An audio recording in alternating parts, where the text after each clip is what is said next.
Hey there, all you fantastic people. I hope your day has been absolutely wonderful. We're back with another thrilling episode of What If Naruto Was the Rogue Shinigami. Make sure to show some appreciation to the talented author behind this fanfiction. You'll find the link waiting for you down in the description. If you're loving this mind-bending what if, don't hold back, drop a comment and share your thoughts. And while you're at it, don't miss out on exploring the other captivating what ifs available on this channel. Alright, without further ado, let's kick off this video and dive into this exciting journey. Previously on Rogue Shinigami. With his time now limited, Naruto turned and smiled again at the injured Soifin. Well, it was fun while it lasted, but I guess our time is up, let's do it again some other time. But before I go, here's a little something to remember me by, where Naruto leaned down and kissed the female captain hard on the lips. Shocked by what Naruto had done, Soifin's eyes widened to the size of saucers, but due to the state of her body, she could do nothing to stop him. A few seconds later, Naruto pulled himself away from Soifin, who now looked murderous, and wanted nothing more than skin Naruto alive with her bare hands. But before she could make any threats upon his life, the blonde Shinigami gave her a cheeky salute and said, "Catch you later Fan-Fan-chan, 5, before taking off with Shunpo. Moments later, the entire Sarate could hear Soifin's angry screams, as she swore bloody revenge on the blonde teen, shouting out that she would not rest until she found him, and what she would do to him when she did. Needless to say, Naruto had moved up on the female captain's hit list, replacing his mother as number 1. 4th Division Barracks. Lying in bed in a private room in the 4th Division Barracks Hospital, the recently made vice captain of Squad 13, Uzumaki Kushina, was staring up at the ceiling. Various members of the 4th Division came in to check on her condition from time to time, but she played them little.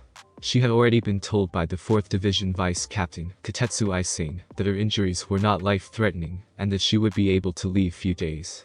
This however wasn't good enough for the red-headed Vice Captain as she tried to leave, but before she could even get out of bed hit by a binding Kido from 4th Division Vice Captain, who then told her that she could not leave until she recovered.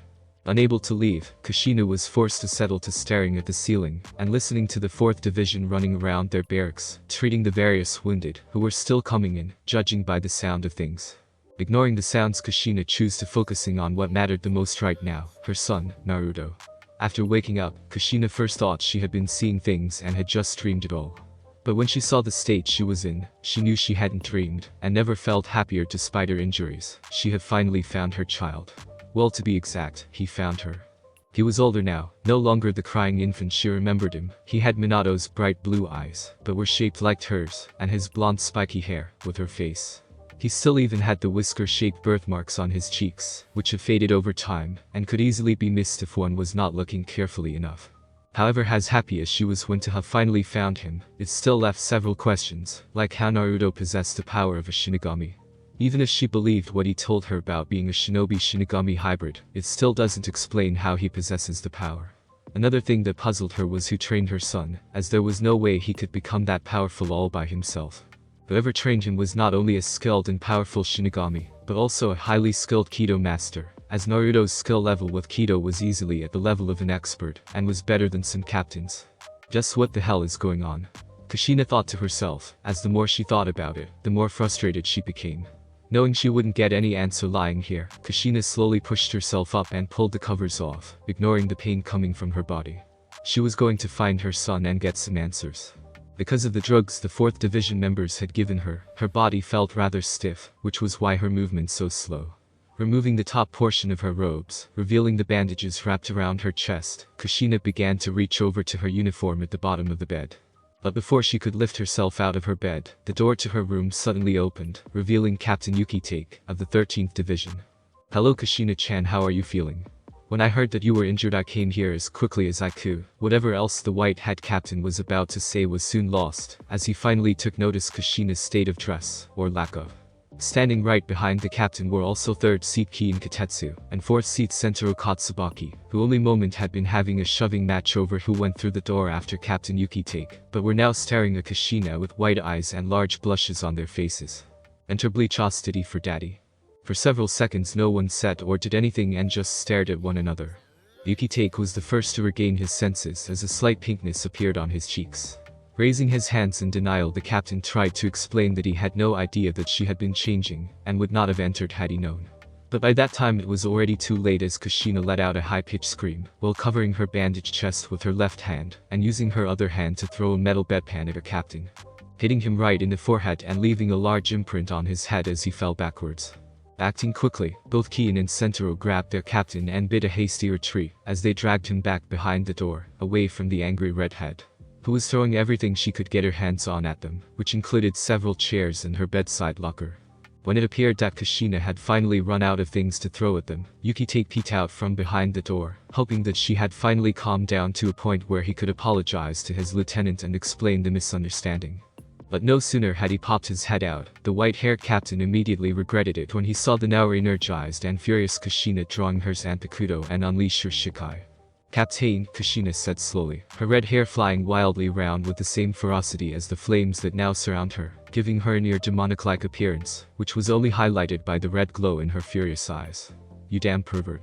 Wait, Kushina, this is all big misunderstanding," Yukitake pleaded as he waved his hands around in a panic. But his lieutenant was in no mood for listening to his pleas, as her sword sprung to life and enveloped itself in flames, after which she swung the red blade down and roared Kasuni by Foxfire. Moments later, a massive explosion coming from the 4th Division barracks could be seen and heard from all directions, followed by several people screaming. "And bleach chastity for daddy." A few hours later now Kushina lay on her bed in her new room, having destroyed her old one. Sitting next to her was Captain Yukitake, who looked more than a little singed, and had it bandaged on his forehead to cover the mark left from Kushina hitting him with the bedpan. Kiin and Sentaro were both in the burn ward, being treated for minor burns by some of the 4th Division members. After destroying a section of the 4th Division barracks, Kushina had finally calmed down enough to allow Yukitake to explain the misunderstanding, and to apologize for entering her room while changing. Once everything had been settled and Kushina had been moved to her new room, the former Kunoichi told him of her fight. However, she left out the part about Naruto being her son, though she trusted Yukitake and considered him to be a good, kind and decent man. She was however not willing to take any chances, and wanted to get some answers before she told her captain anything. That way at least, should things go badly, he would at least have deniability, leaving him blameless for any backlash that may occur. When Kushina had finished recounting the fight, Yukitake brought his hand underneath his chin and hummed loudly. "Considering what you've told me and what I've heard before coming here, the person you fought is indeed a powerful individual, like his comrades. How bad is it?" Kushina asked. Sighing deeply, Yukitake replied, "I'm afraid it's nothing short of a disaster. The entire 11th Division has been wiped out, along with a large number of Shinigami from other divisions, as well as several seated officers, including Lieutenants Amida and Aburai." "Renji was taken out," Kushina said in surprise. She didn't care much Amida, who had pissed her off on more than one occasion. She did like Renji, who had been one of the first of the senior officers to welcome her, after she had been made lieutenant. "Yes," nodded Yukitake. "According to the reports, he fought and was defeated by another of the Ryoka, who is described as a young man with bright orange hair, carrying a large Zanpakuto on his back. Looks like Naruto isn't the only strong person in his group, especially if that person was able to defeat Renji by himself," Kushina thought to herself as she knew that Renji was no weakling. "Guess things are pretty bad out there." "I am afraid they are much worse," Yukitake replied somberly. Curious by this remark, Kushina said, "What do you mean by that, Captain?" "In addition to the losses I already mentioned, Captains Kenpachi and Soifun have both been hospitalized after being defeated in battle. Also, Captain Aizen was found murdered this morning with his Zanpakuto stabbed through his heart." When Kushina heard this, her eyes whitened to the size of saucers, not believing what she had heard. Captain Aizen is dead. Given how she was still rather new to her position as a lieutenant of a division, Kushina did not know any of the other captains very well. Captain Aizen, however, was the exception, after making lieutenant. The captain had offered his congratulations and remarked on how impressed he was in how quickly she had rose in the ranks. He even offered his assistance should she have any problems with her new duties. He even gave her some advice from time to time that came in handy on more than one occasion. "I'm afraid so," said Yukitake with a troubling. "In the entire history of the Soul Society, there has never been a situation as dire as this one. With the loss of 3 captains and a large number of Shinigami injured, the Soul Society had lost almost a third of their total strength. They defeated Captains Kenpachi and Soifun. According to reports, Captain Kenpachi was defeated by the same individual that defeated Lieutenant Aburai, after he challenged the person to a one-on-one battle. He defeated Captain Kenpachi by himself." Kushina thought with no small amount of surprise. Whoever that guy is, he must really be something. Although she hadn't really met, let alone talk with the infamous captain of the 11th Division, she had heard enough stories about him to know that the man was as dangerous as they come, and was more bloodthirsty than all Kiri no Shinobigatana Shichinen Shu, 7 ninja swordsmen of the mist, combined. He was also said to be the only man ever to reach the rank of captain in the history of the Soul Society, without ever attaining Bankai, or even Shikai, and possessed more spiritual power than any other captain, save maybe the captain commander. And who defeated Captain Soifin? From what I understand, the same individual who defeated you, answered Yuki Take, causing Kushina to sit up in shock. Not only that, but he is also the reason why Lieutenant Amida and over 50 other on Mitsukido are now lying in the intensive ward here, and why everything within a 5-mile radius of the battle site has been leveled. Picking her jaw up from the floor, Kushina just stared at her captain, half expecting him to burst out laughing, telling her that he was joking. But when he didn't, she was forced to face reality of it. Just who hell has been training Naruto? The great sage. Though not as strong as the shinobi of her world, the members of Theon Mitsukido were still capable fighters, and not people that one should underestimate. But what stunned Kushina the most was that Naruto had defeated Captain Soifin, who was easily one of the deadliest Shinigami in the 13 Court Guard. The woman could move just as quickly as Minato could when he used the Hiraishin no Jutsu, Flying Thunder God technique, and could probably teach the shinobi of her world a thing or two about stealth. Had the woman lived in the shinobi, she would easily have become one of the most dangerous shinobi alive. Kushina had limited contact with the captain of the 2nd Division. In fact, she had only really spoken to her once. Having heard of her fighting skill and how she come from the shinobi world, Soifin was interested in having Kushina in her division, believing that she would make a valued subordinate. However, due to their conflicting personalities and beliefs, Kushina declined the offer, but despite her dislike on how the female captain did things, Kushina did respect her as a fighter. Seeing the shocked look on his lieutenant's face, Yuki Take said, "I cannot blame you for being surprised. When I first heard the news, I myself had much of the same reaction. You should consider yourself fortunate that you're still alive, Kushina." Kushina of course paid little this attention to the remark, and turned her face away from her captain. Having fought Naruto already, she knew that Naruto had no intention of killing anyone. If he had, she'd be dead already, along with a lot of other Shinigami. Captain Kushina suddenly asked, "What do you think will happen to the Ryoka should they be captured?" Raising his eyebrows slightly at the question, the white-haired captain replied, "More than likely they will all be executed, if they aren't killed in battle." Snapping her head back, Kushina shouted, "They can't. He's only a boy." Caught off guard by Kushina's declaration, Yuki Take was about to respond, but before he could say anything, Kushina then said, "Captain Yuki Take, you can't let them kill him. He's only a boy, he doesn't deserve this. Please, you can't let them kill him." "Kushina, are you saying you know this boy?" The red-headed lieutenant did not answer at first, and just stared down at her blanket, gripping it tightly in her fists, as if struggling with telling him the truth. "Kushina, if you want me to help this boy, you need to tell everything, otherwise I cannot do anything," pleaded Yuki Take, hoping that she would open up. After a minute of silent debate with herself, Kushina related and looked up at her captain. "The boy I fought, and who defeated Captain Soifin. He's my son, Naruto." "Their son?" repeated Yuki Take with no small amount of surprise. Yuki Take of course knew Kushina's son, along with her strong desire to find a way to go to the shinobi world and see him. It was one of the reasons why he made her his lieutenant. When Kushina joined his division, the woman was nothing short of a force of nature, with nothing but sheer determination and willpower. Kushina made it to the rank of 5th seat, a feat that few could claim let alone match. Upon seeing how rapidly she was rising in the ranks and how determined she was in becoming stronger, Yuki Take took an interest. Naturally, Kushina was more than little reluctant with sharing her past and explaining why she was so obsessed with becoming stronger and attain rank. But after much coaxing and using more than a little of his natural charms, Yuki Take finally got the woman to open up with her, where she told him about her son Naruto, and how she joined the Shinigami in the of finding Naruto.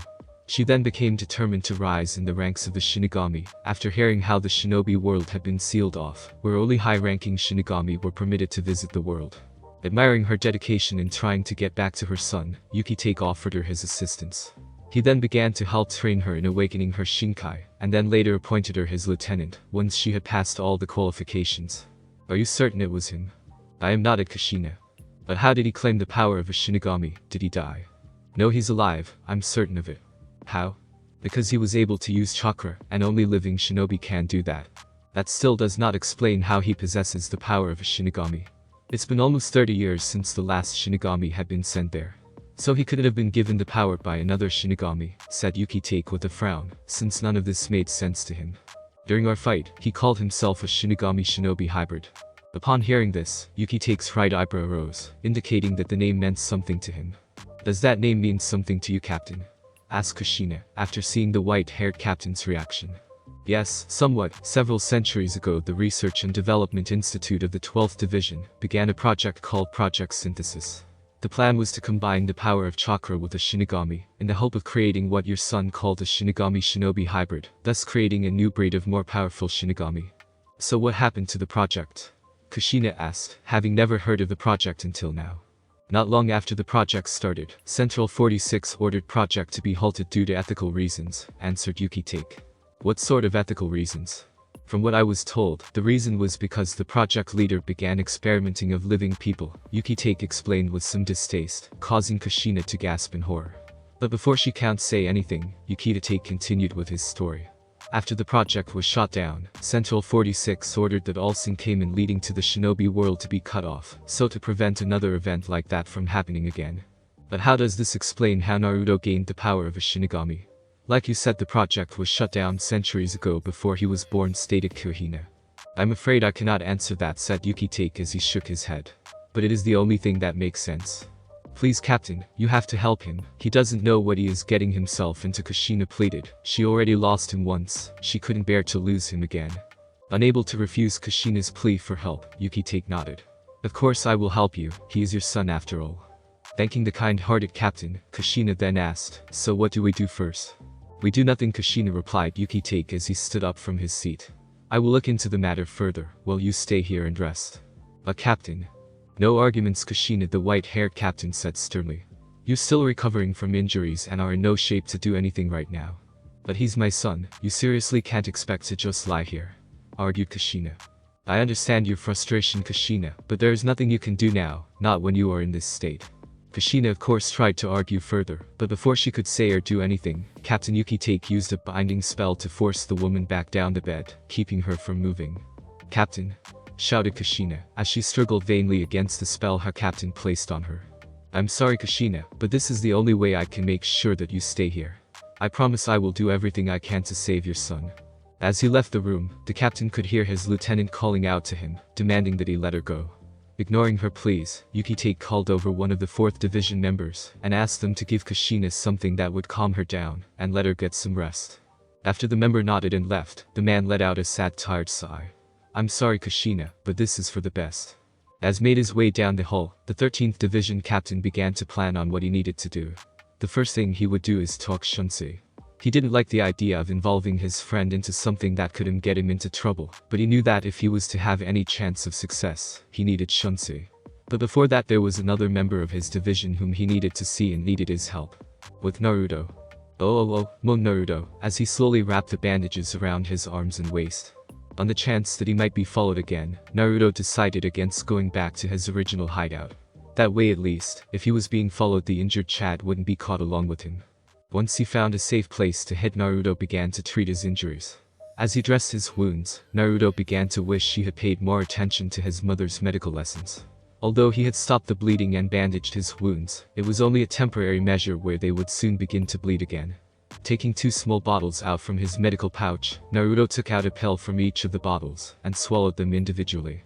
The first pill would ease the pain that he was feeling, while the second would replenish the blood he had lost. After doing everything he could to treat himself, Naruto leaned back against the wall behind him and closed his eyes to rest, waiting for the first pill to take effect. The battle had taken a lot out of him, his spiritual energy was very low. I guess that's what I get for taking on a captain, Naruto thought to himself. If even a common Shinigami had found him now, he doubted he had the energy to even put up an effective fight. However, not long after he received information the clone he had set to help Ichigo, informing him of what happened. So Strawberry fought Kenpachi Zaraki to a tie, not bad, guess I didn't give him enough credit, Naruto thought as she slowly lifted himself up. Thanks to his clone's info, he knew where his mother was, who had rescued Ichigo, and brought him to one of her secret cave, not far from where the execution site was. After making sure that nobody was around, Naruto made his way to his mother's hideout using Shunpo, but at a much slower pace than normal due to his injuries. With Ichigo. Inside Yorichi's hideout, the injured Ichigo slowly began to wake up and found himself in Fuden, in a dark room. Where am I? I'm not dead. At least I don't think I am, thought the young man. Ah, you're finally awake, spoke a familiar voice. Turning to the direction of the voice, Ichigo saw the talking cat Yorichi. Yorichi. It was you who saved my life, wasn't it? Thanks for doing that. Be thankful to your strong life force. Without it you'd never survive such serious wounds, no matter what I did. Would? Repeated a confused Ichigo, before his memories of his battle with Kenpachi started to surface. That's right, in fact though he had killed me. But sooner had Ichigo remembered his battle with the 11th Division captain, he remembers something else even more important and stand up from the bed, surprising Yuruchi, while also reopening his wound. Hold still you idiot. Yuruchi warned. You're going to reopen your wounds, don't you understand just how serious you were wounded? I don't have any time, I have to go help Chad, he in danger. Ichigo shouted. But before he get up fully he was pushed down by Yuruchi, who was now on his face. Chad is fine, so just relax, said Yuruchi after jumping of Ichigo's face. Uryu and Naruto are also fine. Chad was wounded when he fought another captain, but he's fine, Naruto saved before anything could happen to him. And Uryu have so far avoided detection and don't even have a scratch on them. Relieved to hear this, Ichigo began to relax and close his eyes. Now I suggest that you stay here and rest, half of your organs were crushed, if it wasn't for this thing, you would have been sliced in half, said Yuruchi, as she pushed the damaged hollow mask towards Ichigo. Fortunately for you, it looks like it absorbed most of the impact. Upon seeing the hollow mask, Ichigo was of course more than a little surprised and confused, since he had been certain he had lost it back when he was in the sewer. That thing was on me. Yes, I was surprised to see that you were still carrying this thing on you. Are you sure that I was carrying it? Ichigo asked.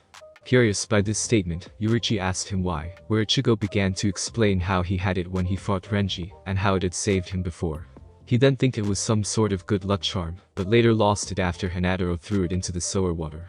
After hearing this, Yuruchi gave the young man a worried look. I'll think I take this away if you don't mind. Surprised by the sudden sternness in Yuruchi's voice, Ichigo took the mask and told the female cat no, saying that it was his. But his resistance quickly faded when Yuruchi began to emanate a large amount of spiritual pressure and energy.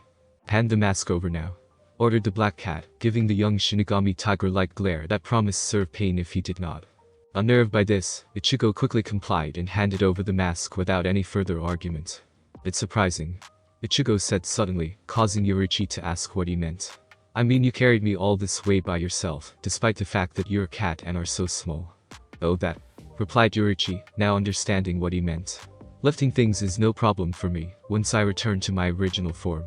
Confused by this statement, Ichigo asked what she meant. Realizing that she had never showed Ichigo her true form, she decided to show him it, believing he had earned the right after making it this far. Gathering her spiritual energy, Yuruchi began to emanate more spiritual energy, casing steam too around her, where she then slowly began to transform into her human form. You're a girl, shocked Ichigo, not believing what he was seeing. Yay, you're even more shocked than I thought you'd be, replied Yuruchi as she folded her arms over her chest. But I guess I can't really blame you, since everyone assumes that I am male, given the voice I use when I am in cat form. No matter how many times I show people my true form, I always enjoyed the reaction I get when transformed, though I thought someone like you could handle it better. But I thought you were a cat, is still shocked Ichigo said. Don't be an idiot, cats don't talk, use your head Ichigo and think, said Yuruchi, before she bended down and began to explain how the device she used to bring Ichigo here. But before she fully explained how it worked, Ichigo's face started to heat up and turn red, when he finally got over his shock, and realized Yuruchi's completely naked. Enter bleachosity for daddy. It was in this moment that Naruto decided to appear by opening the door to the cave. Upon seeing his naked mother standing in front of Ichigo, he immediately jumped to one single conclusion. Pointing accusingly at Kurosaki and shouted, "Strawberry, you perverted bastard. What the hell do you think you're doing to my mother?" Mother? Thought Ichigo, who was for the second time today shocked into dumb silence after hearing Naruto. But before he could even comment on it, he found himself flying backwards through the air courtesy of a punch to the face from Naruto. But before he could get very far he felt himself being pulled back by his kimono, and then being lifted up into the air by Naruto. Let me fucking go. I didn't do anything, shouted Ichigo while holding his bleeding nose as the slightly shorter teen began to shake him around. Like hell you didn't. I caught you red-handed, leering at my mother with those perverted eyes of yours, roared Naruto. I'll have your balls for this. At which point Naruto drew his short sword and prepared to castrate orange-haired boy right on the spot. Calm down Naruto, he didn't do anything. I was just showing him my true form, that's all. Yuruchi explained as she waved off casually, not the least bit bothered by her adopted son actions, as he prepared to castrate Ichigo right in front of her. He's way too innocent and naive to try anything like that, causing Ichigo to shout out in indignation. Turning to his mother, Naruto then let out a cry and covered his eyes to keep himself from looking at his adopted mother's naked body, causing him to drop his Ichigo on the ground. "Ah, Ka-chan. Put some freaking clothes on, will you?" "Ah, come on Naruto, it's not like you haven't seen me naked before, remember all those time we used to sleep and bath together," replied Yurichi as she stood up. Turning red, Naruto shouted "Shut up," as he lowered his hand and glared at his mother, furious that she would bring up something as embarrassing as that up. "We haven't done that since I was 9. Ooh, but you were so cute back then," pouted Yurichi. "You used to love resting your head on my breasts as you slept." At this point Naruto had turned bright crimson as steam started to form out of his ears. Ichigo also began to develop a slight nosebleed, as several rather inappropriate imagines began to form inside his head. "Ah, will you stop saying stuff like that? You'll start giving people the wrong idea," shouted Naruto. "Ah, come on Naruto, don't be such a prude, you are getting at that stage, and it's not like I haven't seen you take an interest in girls. That's not the point here. It's because you pull stunts like this, that I'll start developing issues and have to see a shrink for the next 10 years. "Oh please," Yurichi waved off. "Next you're going to say that I am the reason why you developed a thing for older women. And don't deny it. I've seen your magazine collection." If at all possible, Naruto began to turn an even brighter shade of red, where he began to light up the dark room, while Ichigo began to grin, storing that little bit of information for later, knowing that it would probably come in handy. His grin however did not last long as Naruto backhanded him in nose, causing the young Shinigami to cry out in pain, and curse him as he held his nose, which started bleeding again. "Will you just hurry up and put some clothes on?" shouted Naruto, who didn't think it was possible for him to feel any more humiliated than he did now. "Are you sure?" asked Yurichi before she struck a rather provocative pose that seemed to highlight her large breasts even more. "You never know, life is short, and you might not get another chance to see a hot young thing like me naked again. Just put some clothes on already." Naruto yelled again, before he poked Ichigo in both eyes with his fingers, causing him to fall to the ground screaming as he covered his eyes, after he caught the orange-haired teen catching another peek. Enter Bleach Ostity for daddy. Turning their back to the woman, the two male teens waited for her to change, ignoring her grumblings about how uncomfortable clothes. As she finished changing, Naruto kept a close eye on the Ichigo, on the chance that the orange-haired boy took one last peek. Once she had finished getting dressed, Yurichi noticed Naruto wincing in pain and holding his right side. She became even more concerned when she saw Naruto cough up some blood. Realizing he was hurt, immediately had him lie down and began examine. As she examined him, Yurichi's eyes whitened slightly when she noticed several butterfly-shaped stamps on Naruto's body. "Naruto, you fought Sorfin." Yeah, Naruto replied with a painful grin. "We kind had a run-in not too long ago." "Wait, who the hell is this Sorfin person?" asked Ichigo, not liking the fact that he was out of the loop. "She, the captain of the 2nd Division and leader of the Onmitsukido, a sort of special forces group for the Serite, and a very dangerous person to fight against," Yurichi explained, taking a more serious tone of voice.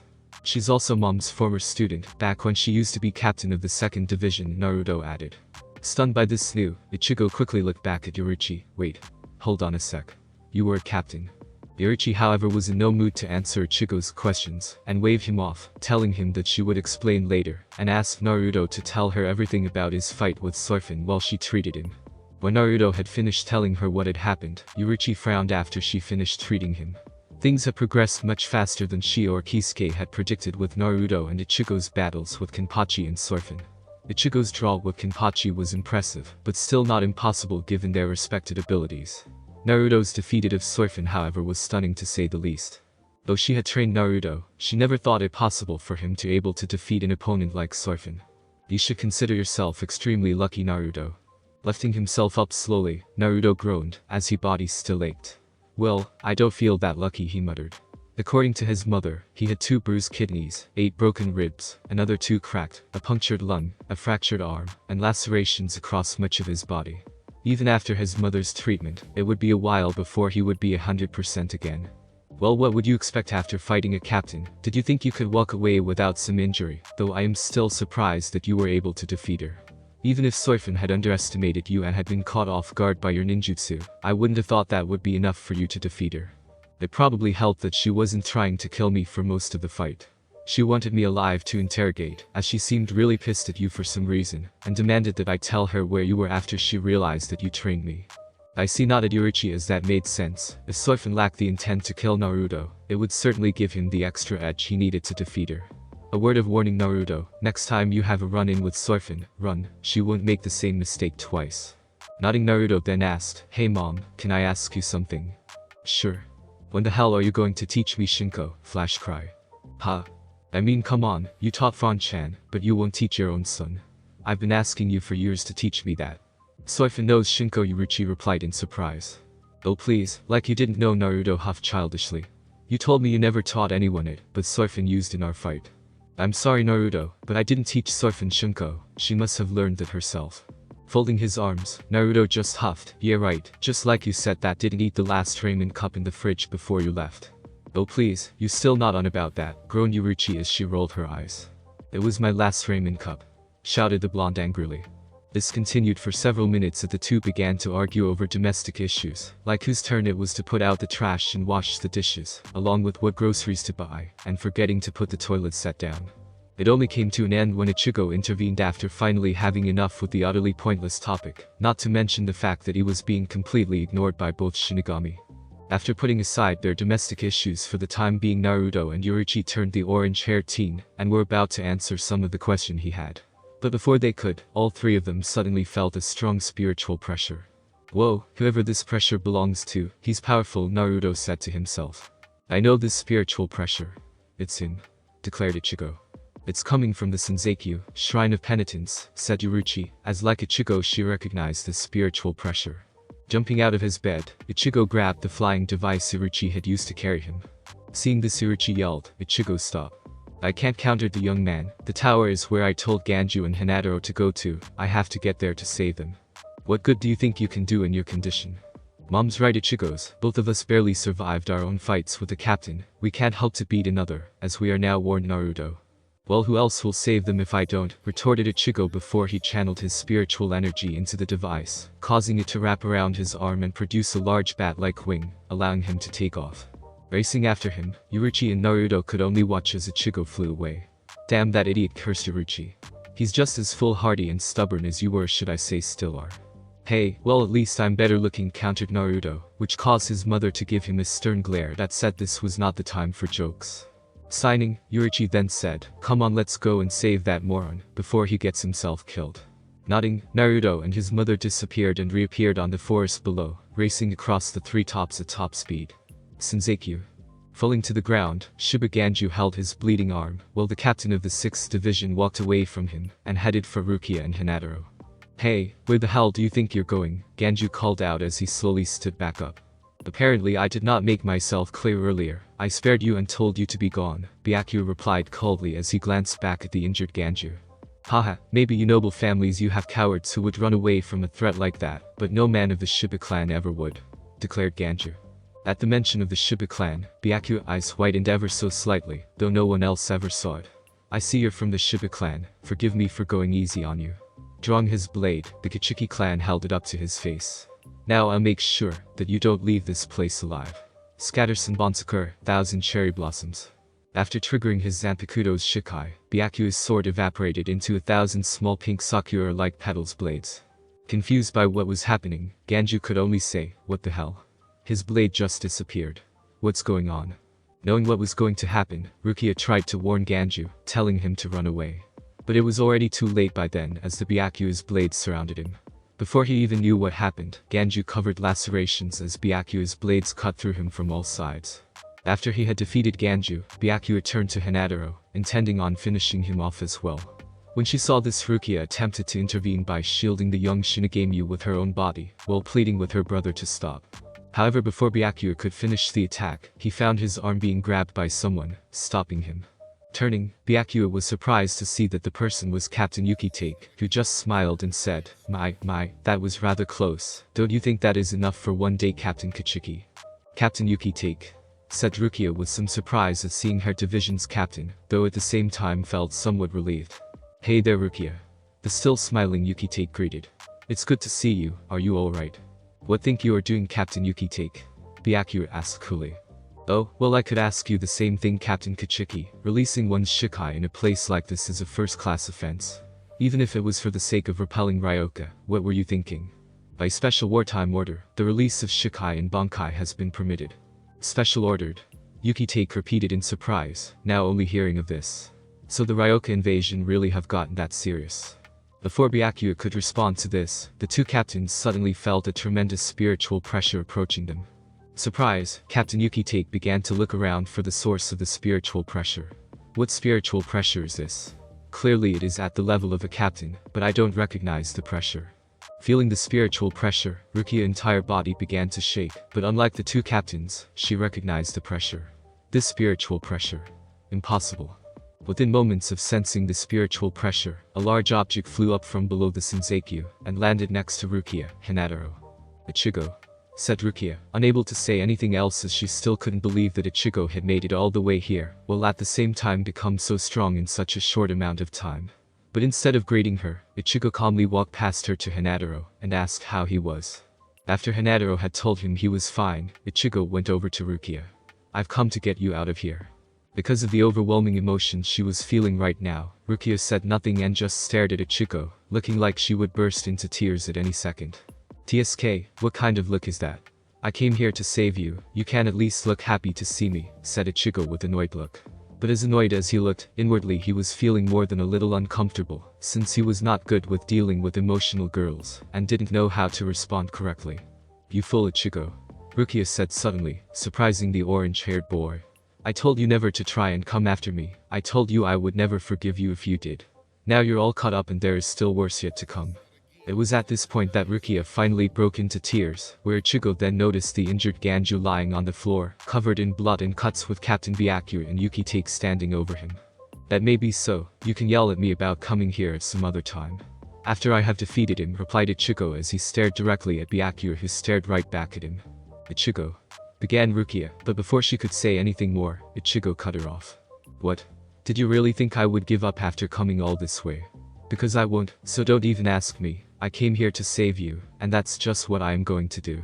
Oh, and one other thing, from now on I am ignoring all your opinions, you're coming with me whether you like it or not. At this point, Ichigo pointed his finger right in Rukia's face and yelled, you got that. I'm the rescuer here, you just shut up. Not believing what Ichigo had just told her, Rukia just stared at taller boy before finally losing her temper. WH. What did you say?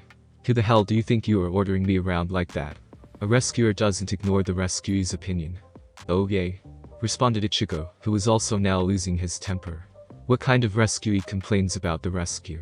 Why don't you go sit down and tremble in fear and cry out, save me, like you're supposed to. With several tick marks forming around her head, Rukia fought the urge to smack Ichigo over the head, and gripped her hand into a fist before yelling, I don't need to be saved. And I do not tremble. In response, Ichigo stuck out his tongue, waved his hand in a taunting manner, causing Rukia to glare angrily at him. However, the two soon stopped their childish behavior and calmed down. Rukia then smiled and said, you haven't changed a bit, so what's the point in arguing? I might as well save my breath, since you never listen to what I have to say. Well, what do you expect? Replied Ichigo, turning his back to the female Shinigami. All you ever do is worry about me and scold me. How about you try worrying about yourself for a change? Ichigo. Smiling back at the girl, Ichigo then said, don't worry, I'm not dying here today. Fact is, I've gotten a lot stronger since you've been away. At the same time, while Ichigo and Rukia were talking, Yukitake was staring at the young man with a look of nothing short of utter shock. Not just because of his sudden appearance, or the power he felt coming from him, but because of the frightening resemblance he shared with his former Lieutenant Shibakane. If one were to put them next to one another, it would be easy for people to think that they were brothers. Byakuya, what do you know of this young man? I know enough, the captain replied coolly before slowly walking over to Ichigo and Rukia. He has no relation to the man you're thinking about. This one is nothing but a Ryoka. I'll destroy him and this will all be over. He'll be dead and this trifling invasion of his will be over. Seeing this, Ichigo began to slow walk towards the older man. Look at you, taking everything so slow and casual. All that time while Rukia and I were talking, you could have attacked, but instead you just stood there and watched. Who do you think you're talking to? Do you think I would need an opening to attack the likes of you? Said Byakuya coldly. You should know better than to talk so tough, boy. At that moment, Byakuya unleashed his full spiritual pressure. Despite stumbling slightly, Ichigo was able to stay on his feet and took his fighting stance, while both Rukia and Hinataro fell to their knees under the intense pressure. Oh? To be so unaffected by my spiritual pressure, you must have improved a great deal indeed, remarked Byakuya, who was indeed surprised by Ichigo's level of improvement from the last time they fought. I do not know how you regained the power of a Shinigami, but I can tell you that you should have stayed peacefully in the world of the living. Instead you made the mistake of coming here, to throw away the life I so mercifully spared. I'm not going to throw it away, I'm going to beat you, and then leave. I thought I just told you not to be talking so tough, boy, said the Kichiki coldly, before disappearing. He's gone. Though Ichigo in surprise. Shunpo? Rukia said to herself, recognizing the technique. After disappearing, Byakuya also immediately reappeared behind Ichigo, and attempted to stab him in the back with his sword. But no sooner had he appeared, Ichigo brought his large sword around and blocked Byakuya's stab, shocking everyone watching. Turning around, Ichigo grinned back at the still shocked Kichiki head. I see you, Kichiki Byakuya. After which he then pushed Byakuya away with his sword. So what do you think, Kichiki? Surprised. Your movements are all visible to me now. Don't mistake skill with a little luck, fool. Well, why don't you try it again? And see if it really was just luck, replied Ichigo before leaping forward to attack. Unafraid, Byakuya used Shunpo again. Seeing his movements, Ichigo spun around and blocked the captain's slash, after which the two began to exchange blows with one another. As the battle between the two continued, Hinataro couldn't help but be in awe at what he was seeing. Amazing. Ichigo's battling Captain Kichiki as an equal. Even Rukia couldn't hide her shock at Ichigo's rapid growth, as she watches Ichigo and her brother fight. It's true. I can't believe how much Ichigo's strength has grown. The fact that he was able to follow Nai-sama's Shunpo is nothing short of astounding. Still, Nai-sama's power is much more than just that. Shunpo is mere child's play for him. I have to find a way to stop this battle before Nai-sama decides to attack seriously. If I don't, Ichigo will be. After jumping back to avoid another one of Byakuya's slashes, Ichigo prepared to recommence their battle. Realizing that Ichigo was no longer the same person he fought back in the world of the living, Byakuya decided to take the situation more serious. Very well then, obviously you've improved more than I ever would have thought was possible. So you leave me no other choice, before you become too full of yourself. I shall show you the difference between us. The gap in power you could never hope to bridge, not even if you had 1,000 years of training. Raising his blade to his face again, Byakuya prepared to unleash his Shikai. Run, Ichigo. Run. Yelled Rukia, fearing that same thing that happened to Ganju would happen to Ichigo. Scatter. Began Byakuya, but before he could finish his release command, a long white cloth appeared from above and wrapped itself around Byakuya's blade, preventing the blade from releasing. At the same time, a tall dark-skinned woman appeared kneeling before him, holding the cloth. No way, said Captain Yukitake, recognizing the woman. Ha! It can be, said Byakuya, clearly surprised by the sudden appearance of the woman. It's been a long time, hasn't, little Byakuya, said Yorichi as she stood up and looked at the captain of the 6th Division. Shihun Yorichi, Byakuya remarked, revealing her full name to the others before cutting his sword free from her binds. Former captain of the 2nd Division and commander of the Onmitsukido unit. I haven't seen your face in a long time. You've been in hiding for over 100 years. I thought you were dead. Well, I wouldn't say I was hiding. Yorichi shrugged, showing no regard for the situation she and Ichigo were in. Just busy doing other things, traveling to different worlds, killing hollow, eating different foods, motherhood, stuff like that. Motherhood? Thought everyone, minus Ichigo, not really understanding what she meant by that. And what's that supposed to mean? Byakuya replied, thinking that this was one of Yorichi's childish games. She means me, flower boy, answered Naruto, who suddenly appeared behind Byakuya, holding his short sword against Byakuya's throat, surprising everyone but Yorichi, as they had not sensed him until he appeared. Despite the fact that he had a blade at his throat, Byakuya remained perfectly calm and glanced back at Naruto. Oh, and who might you be? Smirking, Naruto replied, haven't you heard, I'm the rogue Shinigami. At hearing the name, Byakuya's eyes narrowed. So, you're the one who defeated Captain Sorfin, along with much of the Onmitsukido unit. Then he's Kushina's son, realized the surprised Captain Yukitake. Focusing on Naruto's face, it thankfully didn't have his hood up. Upon closer inspection, Yukitake was able to confirm it, as his appearance matched Kushina's description perfectly. He had his mother's face, but blonde hair, which according to Kushina he inherited from his father. He also had his blue eyes, though the shape was the same as Kushina's. In addition, he could see the thin faded whisker-shaped birthmarks on his face, which made identifying him easier. As pleased as he was in finding his lieutenant's son so quickly, the situation that he found Naruto in was less than desirable for Yukitake. If it was just himself, he might have been able to talk the boy into surrendering or at the very least leave, so to allow a meeting with Kushina at a later time. But with Byakuya here, there was little chance of that, especially considering how intent he was with killing all the Ryoka invaders. If worse came worse, he would be forced to intervene, which would make things even more complicated. Upon hearing this, both Rukia and Hinataro gasped in surprise, since this was the first they were hearing of this. He defeated Captain Soifin, repeated Hinataro, not believing his own ears, since the captain of the 2nd Division was one of the most feared captains in the entire Seirute. If Nai-sama said he did, it must be true then, Rukia thought to herself, since her brother would not say it unless it was. But who is this person? I've never heard of anyone called by that name. Where did Ichigo find him? Is he ally Uruchi-san? If he's so, he must be extraordinarily powerful for him to defeat someone like Captain Soifin. That would be me, replied Naruto with a somewhat cocky grin. Guess my reputation has been going around. But if you want, you can call me by real name Shihun Naruto. Shihun, repeated Byakuya, his eyes widening in surprising, now understanding what Uruchi meant earlier, then that would mean. Glancing over at Uruchi, who was now smiling and nodded.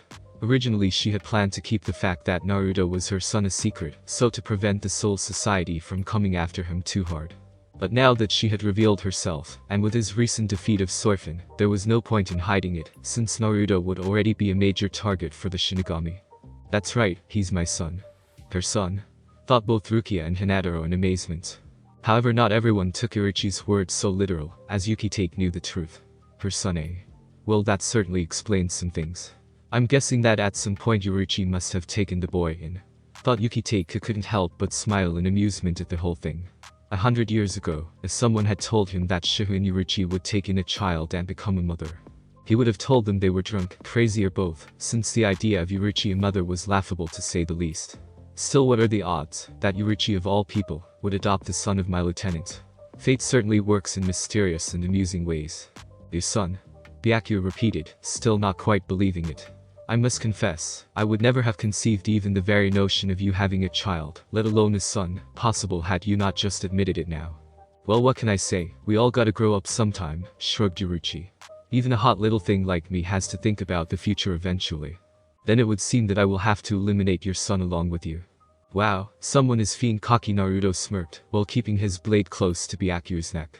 Are you sure this is the same guy you told me about, Kachan? I mean, I find it hard to imagine that this is the same hot-headed little brat who would follow you around like a little puppy. In fact, this guy looks like he has a major stick up his butt. Yukitake had to fight hard to keep himself from laughing after hearing this, though Naruto had put it in a rather crude way. He couldn't exactly disagree with what the blonde boy had said. Ichigo and Uruchi on the other had showed no such restraint as they both smirked at this, agreeing with the remark. Rukia and Hinataro both looked horrified, as only a madman or a fool would say that about the captain of the 6th Division, especially to his face.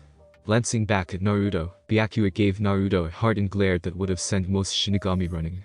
Unafraid of the man, Naruto just grinned and said, "Huo, that's a scary look you've got there, flower boy. It would seem that you're truly Uruchi's son. If anything, you've clearly inherited her insolence, along with her mouth." Smirking again, Naruto replied, "Oh, I've inherited a lot more than just that, and I'll be happy to show you."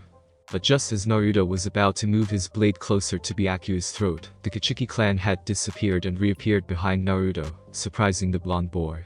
But when Byakuya went to stab him, Naruto evaded the stab with his own shunpo, and appeared right next to his mother.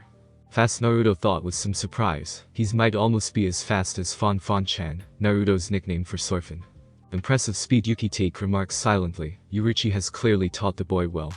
Looks like this isn't going to be easy, Naruto muttered to himself, before noticing Ichijio stepping forward, attempting to move past him and his mother.